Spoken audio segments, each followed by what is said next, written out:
มาให้พี่น้องเบิ่งก่อนบัดนี้ก่อนกินข้าวแรงเนาะพี่น้องเนาะ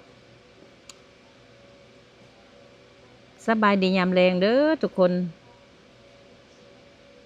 ความแต่งผ้าขาวพี่น้อง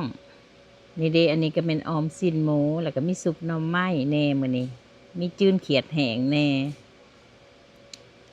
อาหารแรงเฮามื้อนี้มีแกงเห็ดใส่ใบผักไส่แหน่พี่น้องมีแต่อาหารลาวล้วนๆมื้อนี้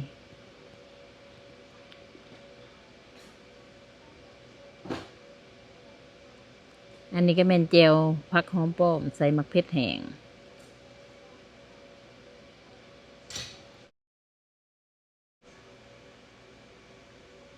อันนี้ซิสมีบอเขาซื้อของสำเร็จรูปมาจืนเองพี่น้องใส่ถั่วแดงกระแซบคือกันจืนก็ง่ายได้มันบริแตกมันบดแตกจากลูกพี่น้องก็มีหนึ่งมันนำเด็ดเอาบัดนี้สิได้จบคลิปเพียงเท่านี้เนาะพี่น้องเนาะพบกันใหม่คลิปหน้าเด้อสำหรับมื้อนี้สบายดี